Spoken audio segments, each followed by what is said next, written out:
প্রশ্ন করেছেন, আসসালামু আলাইকুম। ওয়ালাইকুম আসসালাম রহমতুল্লাহ। শেখ, ঘর জামাই থাকা কি জায়েজ? যদি শুধু ঘর জামাই হয় তাহলে জায়েজ, কোনো দোষের কথা নাই।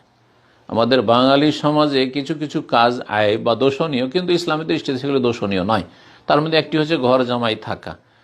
ধরেন আপনার শ্বশুর সাহেবের কোনো ছেলে সন্তান নেই বা কোনো যোগ্য ছেলে সন্তান নেই, জামাইকে ছেলের মতো রাখতে চায় বাড়িতে।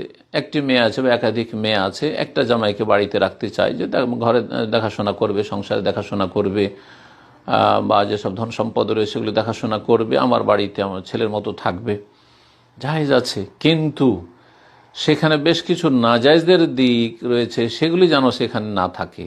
তার একটি হচ্ছে যে আপনাকে ঘর জামাই নিয়ে এমনভাবে কবজাতে নিল যে আপনার বাপ মায়ের সাথে সম্পর্ক ছিন্ন করিয়ে দিল, তাহলে হারাম।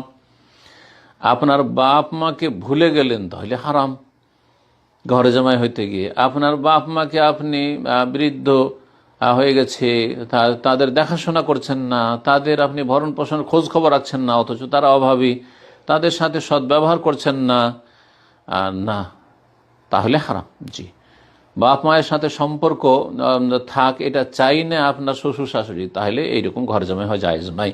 কিছু কিছু শ্বশুর শাশুড়ি রয়েছে, তারা জামাইকে একবারে মুঠের ভিতরে চেপে রাখতে চায়, বা স্ত্রী নিজের স্বামীকে নিজের মুঠের ভিতরে রাখতে চায়, আর বাবা মায়ের সাথে সম্পর্ক রাখতে দিতে চাই না। এইরকম যদি হয় তাহলে এইরকম পরিস্থিতিতে ঘর জামাই হওয়া জায়েজ হবে না।